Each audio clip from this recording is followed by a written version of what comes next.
Hello, Mark. Hello, healthy Joey. We are, thank you. Glad to have you back. Thank you.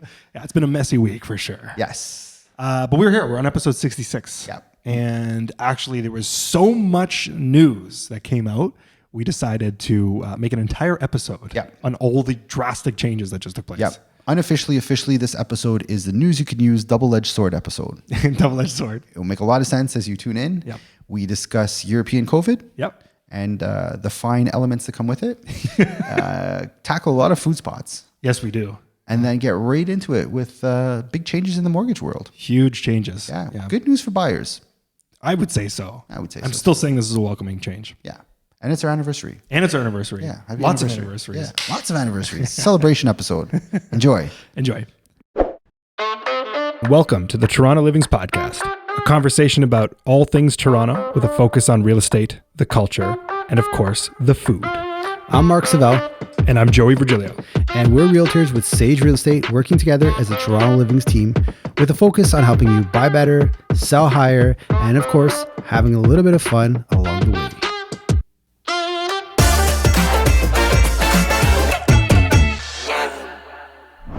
All right. Joey. Mr. Mark. How are you? I am good. Well, now I'm good. I wasn't for the last You had a rough week. Yeah, I know. Do you want to share what you've been going through here? Yeah, I've been going through whatever seasonal illness that's going around the last little while. I got hit with it. It's a thing, man. Yeah. I had it 2 weeks ago. Yeah. It knocks you out.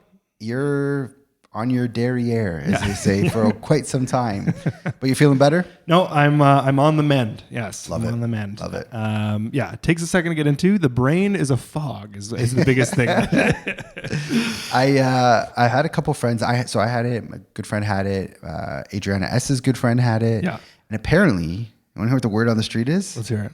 This is European COVID. Fancy COVID. It's fancy.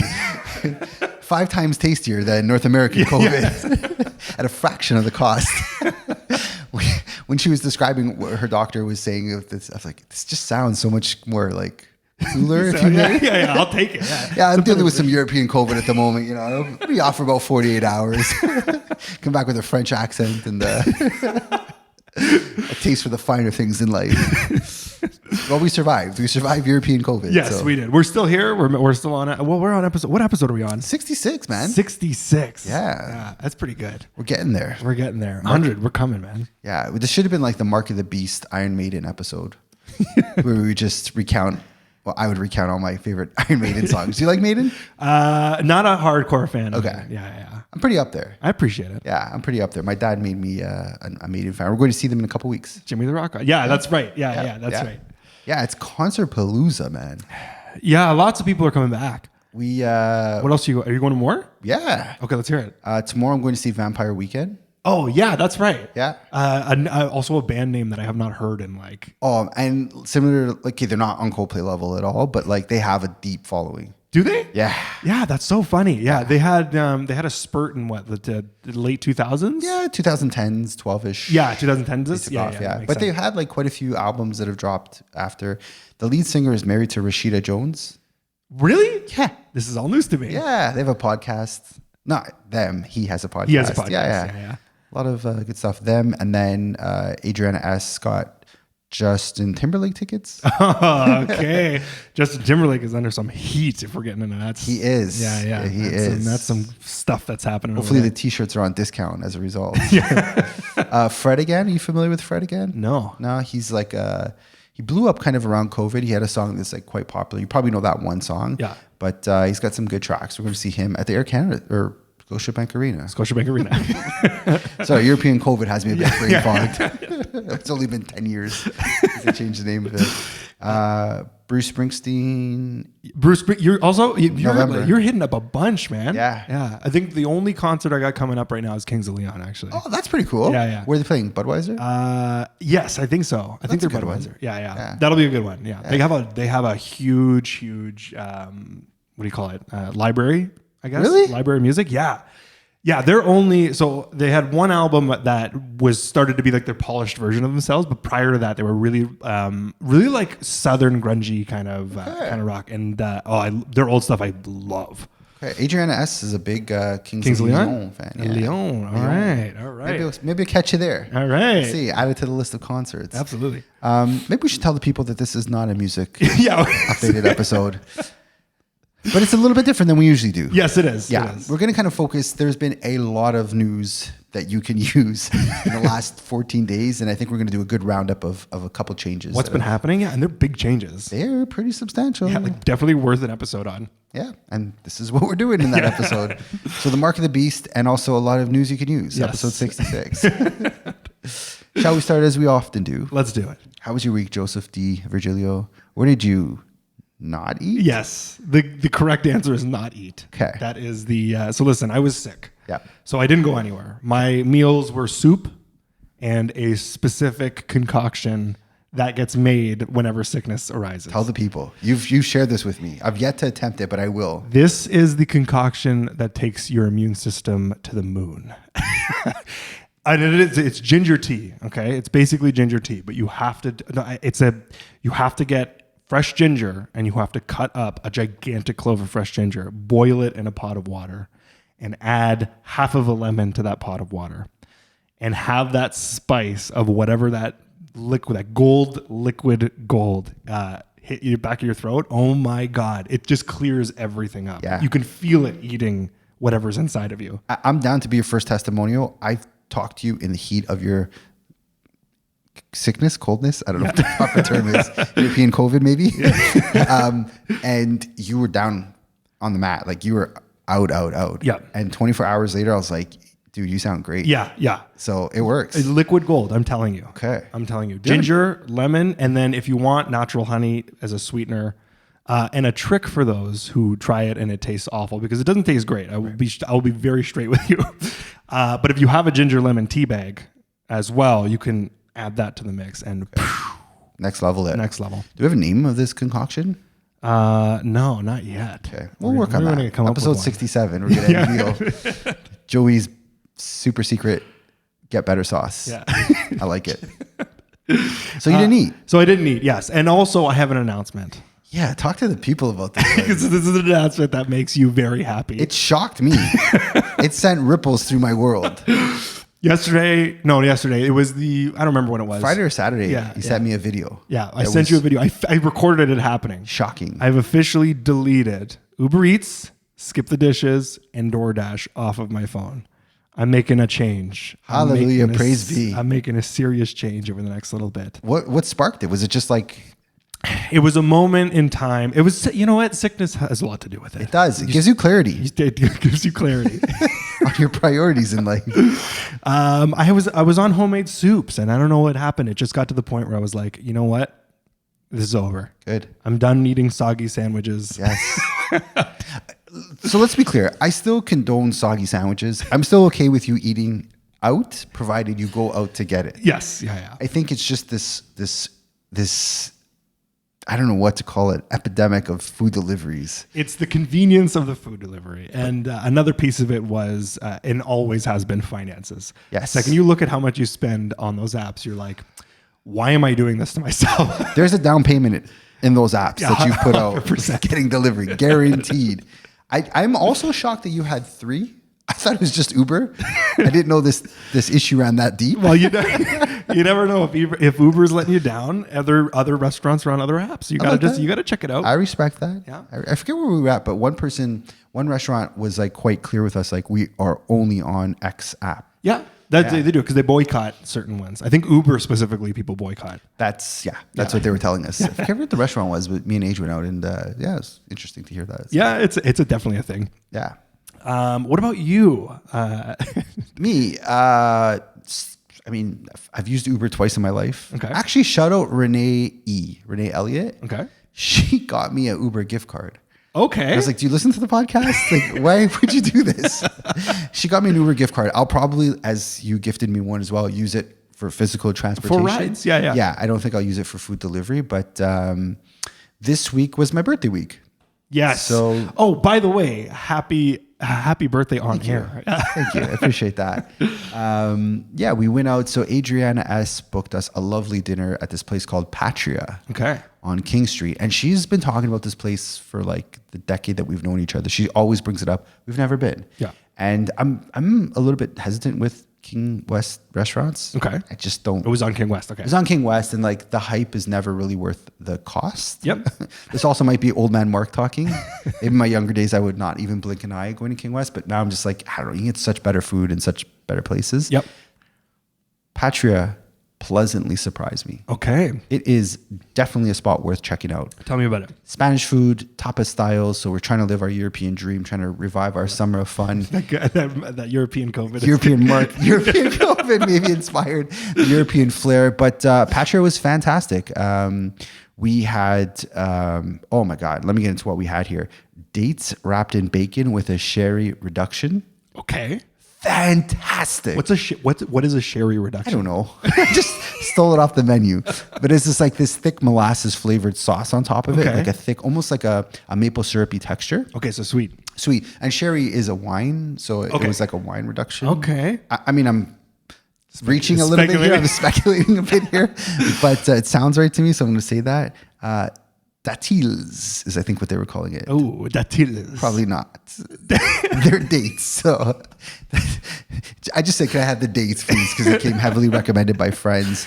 Dates wrapped in bacon. I'm all for bacon. it. Yeah. Fantastic. They come in a little cast iron plate. So like they're still hot when they come out. Oh, okay. Yeah. Cut them in half so you don't scald your roof of your mouth. Yeah. Yeah. That's a pro tip. Love that. We had the gambas, which is a fancy word for shrimp. Gamba. Love that. Black tiger shrimp, piri piri sauce, parsley, garlic, lemon. Delicious. Fantastic. Love shrimp. And then the paella. Ooh. Paella. Paella. I got a lashing from Christopher Mulder. Okay. Because I call it paella or something like that. He's like, what's wrong with you? Paella.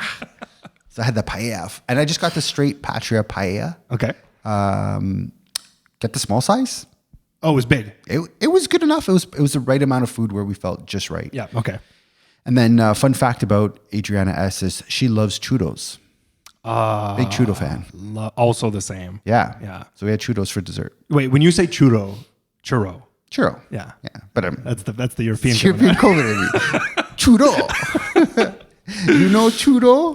Also same here though. Yeah. Yeah. Churro, if I have churro. Churro. If I have an opportunity, I will absolutely get churro. I went to a while ago, I went to the Mississauga. They had the lights, the light show, and they had all the I don't know, the figurines and this big like light thing. I walked away with like 14 churros. Okay, well. I was handing them out. No, I was handing them out. Okay. You're a good guy. I did finish when everyone was like, I don't want the rest of this churro. You collected it back? Yeah. Love it. Do you have a special sauce you like dipping it in? Honestly, I can eat a plain churro. Same. Yeah. It doesn't need to be dressed. No. Yeah. Caramel I do really like though. Same? Yeah. Dolce de leche? Yeah. It's like an elevated caramel flavor. Okay. Yeah. It's really good. Or condensed milk is the other one. I have not tried that. Yeah. Are you reaching? I might be reaching. If it's not, we're going to try it. That sounds lovely. So yeah, that was Tuesday. We went there. It was fantastic. Tonight we are going to Julieta on College. Okay. I don't know. Rob Rossi has two. I always confuse them. There's Julia and Julieta. Yeah. Like, could you not name it like Maria and Josie? Like, what the heck? Anyways, whatever one's on College, it's truly one of my favorite restaurants in the city. We're going there tonight, so I'm super excited because it's our anniversary. Yeah, that's right. You got back to back. Happy anniversary, Adriana S. and Mark. 2 years of bliss. Yeah. The honeymoon stage is still going strong. Yeah, I love it. Absolute bliss. So love it. Very happy with that. But I took a page out of Joey's Guide to Exceptional Eating this week. Okay, let's hear it. Remember last week's episode, we were talking about sandwich? Yes, I do. You sold me on that so hard. Okay. I was like, I got to find a way to work it into my schedule before the podcast. And I did it yesterday because we were slammed at the church with showings. Dude, the hype is real. I know. And you got, when I saw your Instagram, you got the chicken sandwich. I got the chicken. It's delicious. It's so good. So fun fact, I love me a breaded chicken. Yep. Like straight up on itself. Agreed. I could eat that all day. Yep.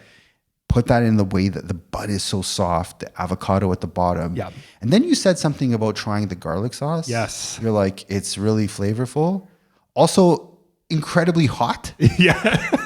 I was dying in the church. I was definitely sweating quite a bit. Oh my God. What scares me is they ranked it 1 pepper out of 5. Yeah. No, that's a 5 out of 5 for me. It's got some meat. It kicked. It was really, really good. Big fan of it. Sandwich, 616 Gladstone. We'll have it all in the show notes. 100%. I'm ready to support them. Like I'm all in. I'm so much so. Yeah. Yeah. So for the sauces that are on there, it is right on the counter. When you walk in there and you order your sandwich, you see they give you cups. You can serve yourself. You take it, you fill a cup up, and take it back with you. I promise you, it's worth it. I dip my sandwich in there. So on half of it, I put a layer in to see the intensity. Yeah. And on the other one, I was just kind of dipping away at it. Yeah. Fantastic. Yeah. Great spot. Totally agree. All right. Are we getting into it? Let's get into it, man. Let's get into it. Yeah. So this is a complete episode dedicated to news you can use. Doodaloo, doodaloo. All right, man. Beautiful. Let's get into it. Man, there's been huge changes. Yeah. Over the last little bit. Lots to do with mortgages. Lots to do with mortgages. Yeah. Qualifications, that world of things. Amortization. Yes. Yeah. Yeah. Some good steps. I think so. Yeah. The community's been a little bit mixed on the reaction to this. Yes. I'm gonna play the devil's advocate. Okay. As we go down through and what we're talking about. But yes, you're right. There's a mixed bag of feelings of how this panned out. Of what this is going to mean. So maybe I'll just kind of take the lead of what this is. The federal government, Liberal government announced the return of 30-year amortization mortgages. Yes. Available to all first-time home buyers. Yes. We kind of emphasize the all part because do you think the Liberals are listening to our podcast? There must be something happening. Someone's listening to our stuff, man. I swear. I think Mark the Shark and Joey the Swan are making ripples right across Canada with this illustrious podcast. We had criticized this move in the past because they had made this announcement but only made it available to first-time purchasers of pre-construction only. Yes. This change that they announced is now making it open to all first-time purchasers of pre-con or resale. Good move. Very good move. Open this program up. Let the first-timers use it. Yeah, I mean, why not? It's an extra little bit that helps, right? It's 25 to 30 year amortization, and it's for the people that need it most. Yeah. So why not have that in place for resale? Agreed. It helps with those monthly payments, especially where interest rates where they are and have been over the last little while. Absolutely. So currently right now, so these changes will take effect, I believe it's December 15th. But currently right now, as we're recording it, you can only take out a 25-year mortgage. And what that means is you're taking a 5-year term of your mortgage, but you're amortizing it over 25 years. So amortization is just a really fancy word for calculating how long it will be to pay off your mortgage. Right. So now they're saying we're going to allow you to stretch that to 30 years, add another 5 on top of that. And do you want to maybe get into where the criticism's coming from? Yes. On this one, so this is kind of encompassing both points that are going to be coming. But I think the biggest point and topic is that let me put it like this. Right now, there is the conversation between, I guess that's being had, which is affordability in housing. And it's tough because do you fuel people's purchasing power a little bit more, or do you, make it more difficult so that housing prices don't keep going out of hand? And the things that were the new changes to the mortgage rules that took place are pretty aggressive, and they are of helping purchasers get into the market, right, which technically helps with affordability. But in a grand scheme of things, the critics would say that, it's pushing things further out of affordability as time moves forward. Yeah, you're putting people into debt longer. Yeah. I for one, don't necessarily agree with that point. Right. I think that, not everyone needs to take the 30-year amortizations. You're still welcome to take 25 or 20 even. Yeah. If the numbers make sense to you. But it just opens the door for a few more people to get in and potentially buy a place. Right. So what I think, now that being said, what I want to say about this specific point, which I like, is that it's catered only to first-time purchasers. Correct. Which is, I think that's a big piece of it. It's helping the people that need help. And let's be real, like a very small population of people are going to be in their house for the full 30 years. Yes. But what it does is it gets them on the property ladder. Yes. It's a step in. Yeah. You might only be in that house for 5 to 10 years before you convert. And I feel like your point of saying, this is not for everyone. So it's not going to overinflate as some would say, because of these 30 years, it's only for those trying to get on the property ladder. Yes. And once they're on it, 25 will be the only option available to them. Yes, and that helps. You're like really. It does do some damage to your bottom line on your monthly payments. Yeah. 25 to 30 years, I think, is in and around $50 per 100,000. That's borrowed on a 5% mortgage like today, which is kind of what we're seeing. Or a little bit less, but. Yeah, it's a decent damage if you're buying a $600,000 condo. Yeah, like it is going to increase the amount of interest you pay over the term if you kept it for the full 30 years. Yeah. But again, like if you look at the realistic, every 5 to 10 years is when people are moving. Yes. So I think it's just going to help get a lot of those people that are on the sidelines up and into the field. Yeah, totally agree. Yeah. And there was a second announcement that day. So this is what I find to be the. This is where we're going to get into it. Yeah, this is the aggressive one. Let's get into it. Yeah. So I'll let you run the. Okay, so Ottawa also announced that it's going to increase the price gap from $1 million to $1.5 million for insured mortgages. Yes. So currently, very simply put, anything over $1 million, you need a minimum of 20% down. Yeah. They are now increasing that cap to saying anything over $1.5 million, you need 20% down. Yes. That's a big move. That's a huge move. Yeah, that's a big move. And there's a couple things. So I think this is okay. I'll start by saying this. Truthfully, I think this is a great move, considering where house prices have gone. Yeah. This helps people break into things that they wouldn't have broke into before. Yeah. Because the threshold was always I can't purchase past $999,000. Correct. And then as soon as I do, I don't have the down payment for it. Correct. So CMHC is now going to cover you up to $1.5 million, where you can put. It's a sliding scale. I think it's like 6.7 is the lowest amount you could put down. Right. But it just allows a little bit more flexibility. Yes, and there was a lot of, and that was a big thing for people for properties that were on that line. You would see a lot of sales that landed at 999. Right. And it was specifically because of this reason. Yep. So again, I'm going to play the devil's advocate on why this might be the tough thing to swallow. And there's two points. So one is the one I already brought up, which is this fuels the purchaser side. So if we're trying to curb demand, this doesn't help curbing demand. This helps bring things more fiery. And the properties that were kind of like hanging on the line are now in this position where they could get pushed over the line. So for instance, when you're talking about semis or when you're talking about townhouses that are kind of cusping that 999,000 or that 1.1 or 1.2, these are now going to start being easily pushed up because people can put less than 20% down, at least in theory.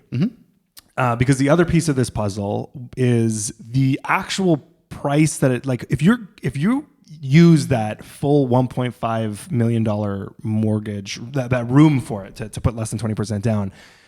Let's say you max it out, $1.5 million and you want to put the minimum amount down. Let's just call it 10% for sake of ease. Yep. So that's $150,000 that you can put as a down payment. The mortgage you're carrying and you're going to take on is $1.35 million. Yeah. $1,350,000. Yeah. Thank you.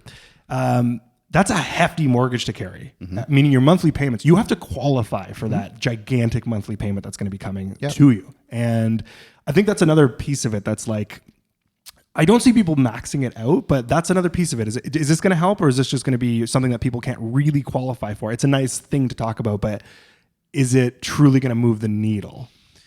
See your point. I have a counterpoint. Okay, let's hear it. I think that when they introduced this cap of $1 million, that was done something like a decade ago. And as we talk about every month, the average price now is for a detached is anywhere from 1.4 to 1.8. Right. I think they needed to relook at that cap and adjust it as everything has increased. So relatively speaking, we're probably in the same type of dynamics as we were 10 years ago. Right. It's just the prices have increased. And I also like that there is stopgaps in place to somewhat ensure people can afford what they're qualifying for. So it's not just like you're automatically a slam dunk approved because they increased the cap. You still have to go through all the rigorous tests to ensure you can carry it. Yep. And before you say yes to anything, you're going to know what those numbers are and be very comfortable or not comfortable. But I think it's going to help that $1 million to $1.2 million. So much agree with that. Yeah. That's going to be the push that I think gets affected easily the most. Yeah. And to your point, yes, it will probably bump up the average price because it's going to allow more access to people to get into those $1 million to $1.5 million properties. And I think long gone are the days of $1 million being that cusp. We're probably going to bump up to 1.2 to 1.3. Right. But you know what? You can't buy candy for 5 cents anymore. You can hardly buy anything with $5 anymore. Yeah, very true. So I think this is just reflective of the time. And I would say even further, I think the government should decisively come out and say every 10 years or every 5 years, we're going to adjust that gap. Right. We're going to look at what that cap is and see where the market is and make it another thing that we kind of track and follow and saying, are they going to increase it? Like rent gets looked at every year. Right. I think the purchase of a house and the cap that we qualify under should also be looked at. Yeah, I totally get it. It's because we're moving everything with inflation. This is the part that burns me about land transfer tax when I think about it, because land transfer tax was done originally in tiers, and those tiers seemed a lot nicer back in the day. Right. But everything has moved up, so all those tiers get hit immediately. Right. You get triggered. You trigger each of them like no matter what you're purchasing.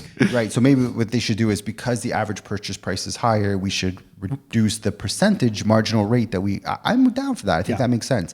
I think these are the things that really need a lot of attention paid to by the governments. Like this is where they should be putting their focus of these very realistic changes that can be made with relative ease. Yes. And have significant impacts. Yeah. They just need to be looked at and talked about. Exactly. Yeah. Agreed.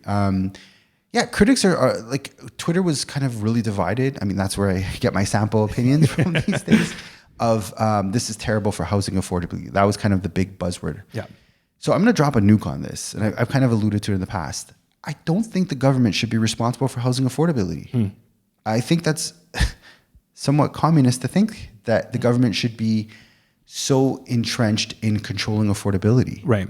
I know it's a nice thing to think of, but when people say housing affordability, I always question, like, what's your interpretation of that? Right. Do you think the government should set a rate where everyone gets a 4-bedroom, 2-car detached house with a white picket fence for $800,000? Right. It doesn't work like that. And I don't think, no matter how much the government uses these buzzwords, they will ever be able to significantly control affordability. I think the only stops that the government can offer is a cap on how fast things take off. Right.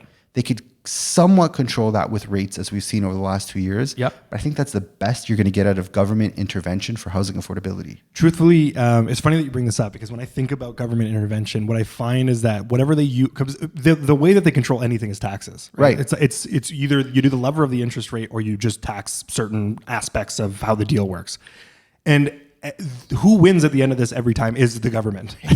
Yeah, you don't get your affordable house because the government's looking out for your backs. I think, like, so you're saying that government needs to be less entrenched in the rules and how the laws work around. I think they're well entrenched. Yeah, I think they are very entrenched. Yeah, I think they're right at the cusp of where they should be. Right. I don't think there should be any more government involvement in trying to control housing affordability, because we live in a capitalistic open market. Right. When you start talking about the government coming in and making housing affordable, I think that's a pipe dream. Yeah. It's an absolute wacky tobacco, devil's lettuce, ganja smoking pipe dream that we all hold on to without giving it much consideration of how much impact can a government really have on affordability. Yeah. It's not as much as I think people wish they could have. Yes. And I'm okay with that for good reason. I think there should be some open factors of the market with supply and demand. Yeah. And I totally support it. As much as we scream about housing affordability, condo market's tanking. Yeah. There is plenty of affordability out there that no one's taking advantage of. Yeah. So even when that lever is pulled and the results are seen, we still aren't seeing the flip side of it, which is buyers buying them. Right? So yeah, very true. You know, and when we talk about housing affordability, most of the time they're referring to rents only. They're not talking about you even owning a home. That's a whole other thing I think that needs to get clarified on a regular basis. Yes. Housing affordability is there's two full different conversations that happen. Right. And funny that you bring this up, because it's like we have to also, I think it's I don't envy anybody who's in this position, because in order to have, on the buyer side and on the ownership side, to have a housing affordability, the other group needs to get hurt. There's two sides to the sword. That's a great point. Or whatever that saying is. two edges to the sword. Something like that. Meat and potatoes. Yeah, so it's true. You're gonna, no matter what, you're gonna upset a party. There's gonna be somebody who's gonna be furious with the direction that things go. Which, is how markets work. Yeah. Yeah. In the stock market, if someone's making, someone's losing. Yeah. The buy and sell dynamics are at play in any type of market. Of course, this is a little bit more impactful when we're talking about shelter and places to live. Yes. I understand the importance of it, but the same fundamentals exist. Yes. Someone wins and someone loses. Yeah. Yeah. I'll take that over government controlled housing all day long. Absolutely. And the pendulum shifts. Like right now, sellers aren't winning. Buyers are the more often than not winning side of this market. Yes. Sellers had a good run of a good 12, 14 years of it. Right? Yeah, and now buyers have a small window over the last 2 where we've seen that. So let the markets somewhat do what the markets do. And I think, people have a personal responsibility to take on what they can control. Yes. Take on amounts that they can carry. Yes. It shouldn't be like, oh, government, why'd you do this to me? Yeah. No, like that's a lot of that's definitely a lot of conversation. That's happening. I stepped into a variable mortgage. The government indicated in 2021, 2022, rates are going to be low for a low period of time. I stepped into that. Yeah. Knowing what the risks are.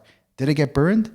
Kind of. I've had to deal with 2 to 3 years of high rates, but that's a risk that I took on. And I don't hold, as much as I want to complain that they signaled low rates forever. Yeah. That's a risk I decided to take on. Right. And I have to deal with my wife telling me it was the wrong decision. That's the double edge of our sort of life. Okay. And I think we just need more responsibility for our decisions. So how about that? How about we end on that? I love that. Yeah. Oh, buddy. All right. Inflation. Oh, inflation. That was another big news topic of the week. Yeah. We did it. We hit it. We did it. 2%. We did it. We beat inflation. Guys, let's pop some confetti. Can you believe this? Yes. I don't. It's insane. I don't believe this. The number 2, even 2 hit the board. We hit it. Spot on. Yeah. Bullseye. Bing. You know why I don't believe it? Why? Because it still cost me 2 kidneys to go grocery shopping. 100%. So what the heck? I don't believe that inflation was 7%. I think it was higher. Yeah. And I don't think we're at 2%. Well, also, you have to think of the fact that, inflation went up for as long as it did, right? So, inflation went up. Now we've just curved it so that it's only inflating at 2%. So, Yes. we've hit the price increases. Yes. They're here. They're here. Again, to get it back down to where it was, that's where deflation comes into play. That's where We don't want. Yeah. So it's like, these markets. Double-edged sword. Double-edged sword. That's the one. Should we call it episode 66, the double-edged sword? Yes. Dash news you can use. Okay.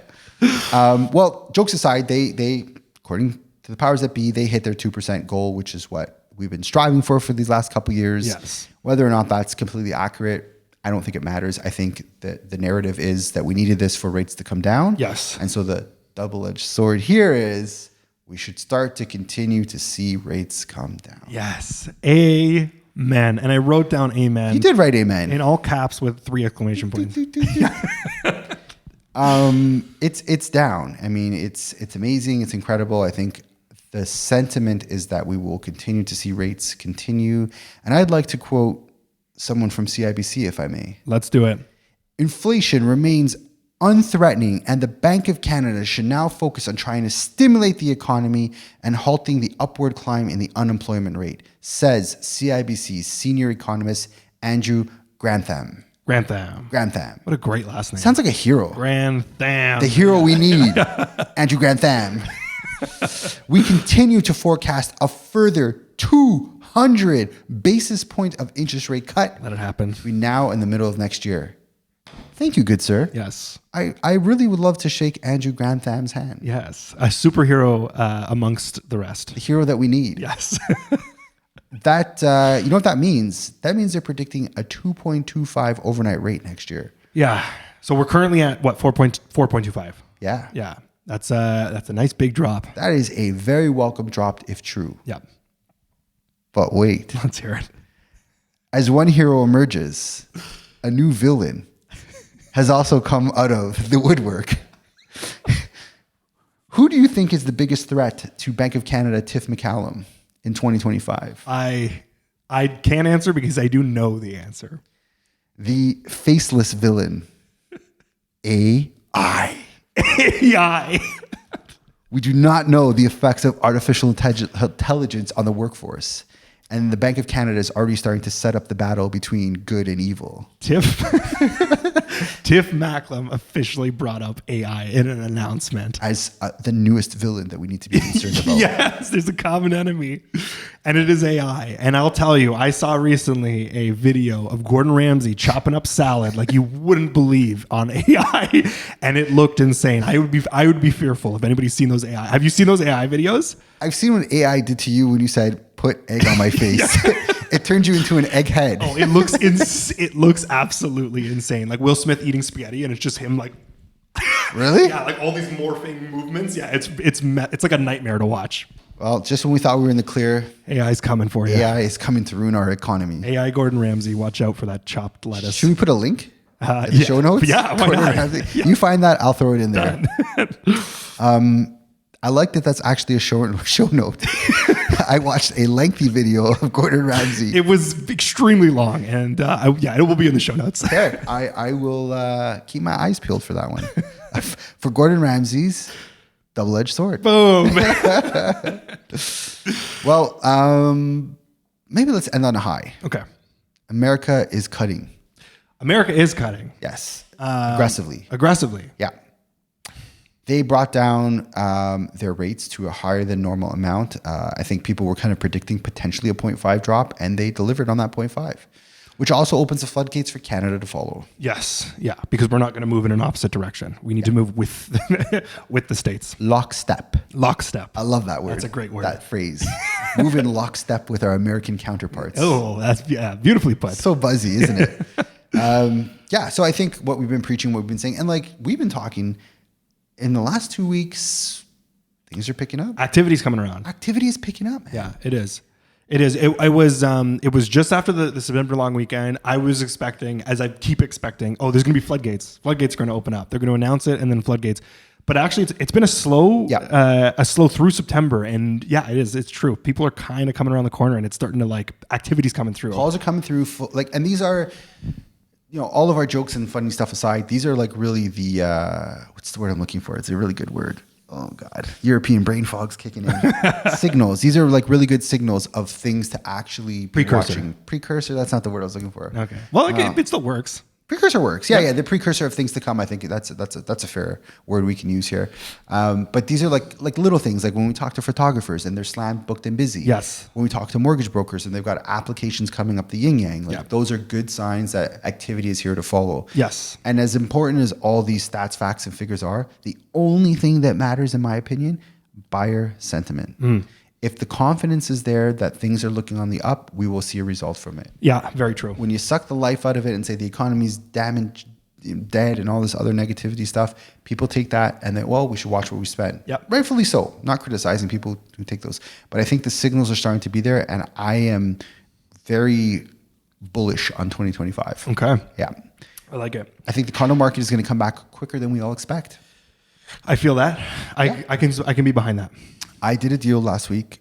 Not going to share too much about it, but these purchasers bought it for, I was on the buy side. The sellers bought it for $670,000. We snagged it for $100,000 less 3 years later. Oh, I think stories like that are what's going to spur others to start seriously considering looking at the condo market, because there is some fantastic deals to be had right now. Yes. Yeah. If there's definitely some moves to be made. Yeah. Most things we look at have been sitting for 50 plus days. Yeah. Up to 2 months is the new norm, and very comfortable going with a little bit more of a low ball offer, especially in condo world right now, because there is a lot of inventory sitting. Yeah. And I think as more people, so the catalyst that prevented people from taking that steps was the rates were still really high. Yes. And we've looked at many case studies where even with these low prices, it still didn't make sense to carry. Yeah. As these rates come down, there's going to be that perfect that little gap at the bottom where it makes good sense to lock in and enjoy 5 years, and hopefully appreciation follows it. Yeah. Love it.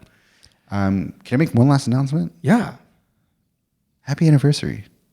Happy anniversary. To us. Oh, to us. To us. To us. Yes. Yeah, you're right. It's September. Yes. There's so many anniversaries going around. It's a very momentous month. Yeah. And I want to take a minute to acknowledge you. I love that. Yeah, I love that. Happy anniversary. Happy anniversary. 2 years. 2 years. I love it when we tell people, they're like, oh, how long have you guys known each other? We're like, this is our second year. What? It's like you guys known each other forever. And it feels like that. It does feel like that. Yeah. And a good vibe going. Yeah, I like that. Happy 2 years. Happy 2 years. Yeah. Should we go for a massage? Yeah, absolutely. Now we're going to add massages to the list. Yep. We got burgers on the list. Burgers, yeah. And we have Vince McMahon's documentary, which just came out. Oh, no, it's coming out soon. Oh. Yeah, it's coming. I think it's coming out soon. We definitely are going to make a night out of it. Dying to watch that. Have a sleepover? Absolutely. We'll get a little projector screen. Projector screen. Build a little fort. Popcorn. Yeah, popcorn. We won't order any Uber. I can cook you some salmon because I got enough to last me the entire winter. Salmon and popcorn. Oh, it just rolls off the tongue. Yeah. Our wives are going to be like, you guys are idiots. Why would you combine the two? Love it, man. Any shout outs? Shout out. You know what? I'm going to shout out myself. Okay. For deleting Uber Eats. I am truly and honestly proud of you for doing that. Yeah, I'm doing it. I'm committing. I did cold turkey. And that's, it deserves, I deserve my own shout out. That's what I'm calling it. Do you have a timeline? Like, are you ever going to return to the dark side or are you just going clean? I'm going clean. You saw the light. I don't see an end in sight right now. I'm just going. Okay. I respect that. All right. What happens if I catch you? Well, you won't. I'll be very secretive if it happens. You're gonna see some guy with like just a mask going through your mail at night, rummaging through your garbage. You have some explaining to do, Joseph. What is this Uber charge? November 3rd, 2025, for whatever year we're in. I respect that, man. Yeah. I'll do all I can to keep you on the right path. I appreciate it. Uber. All right. What about you? Where's the shout outs? Yeah, man. I'm gonna shout out Andrew Grantham. Andrew Grantham. The superhero. The hero we need. Of this year. Yeah. And I'm going to shout out these changes because I think they are steps in the right direction. Yeah. Sandwich. Shout out Sandwich. Yeah. Dude, we got to make a sandwich guide. Oh, I know. We should. We absolutely should. We talk about food. I mean, it's built into our podcast. It's literally a segment of our podcast. We need like the Mark and Joey guide to good eating. I love it. Not like expensive eating or like high-end Michelin. Forget Michelin. No. Michelin, nothing. Michelin Mark ain't partaking in this. We just want like under $20 affordable sandwich spots that will nourish your soul and carry you through the day. I love that. All right. We got to brainstorm that. All right. Maybe like, we got to do this. Yeah. Okay. Yeah. We could, we'll definitely build it. JP, if you've made it this long to the podcast, help us out, sir. Yes, we will need some pamphlets. We'll need some. Yeah, we're going to need a guide that we're going to put together. I want to shout out Patria. I want to shout out Sandwich. I still want to shout out Papa Meals. I incorrectly said, I don't know. I always get DuPont, Davenport, Delaware, Dundas mixed up. It's on DuPont. Yeah, I drove past it. You did? I did. I drove past it and I was like, oh, that's Papa Mio's. That's what Mark was talking about. Papa Mio's, yeah. If you're driving on DuPont and Christie. Yeah. Just across from like Loblaws. Yeah, the Loblaws and the lumber. Yeah. The lumber yard. The lumber yard that's right. We should go. I'm game. All right. That'll be our anniversary dinner. Yeah. Okay, Papa Meals. Yeah. You think I can get away? No, I can't. Because today's my anniversary. I'm like, can we go for lunch right now? Adriana is not going to have that. You got to save up that. Save up that. Yeah. All right. Well, thanks for listening. Episode 66. Big changes. Yeah. And we'll see you on the other side. Thanks for listening to the Toronto Living's Real Estate Podcast. You could find more information on how we work over at torontolivings.com. Be sure to sign up for our newsletter to get price reports from over 150 different neighborhoods in the city each and every month. If you got any value, please like, subscribe, and share with your friends. And if you made it this far, thanks for listening.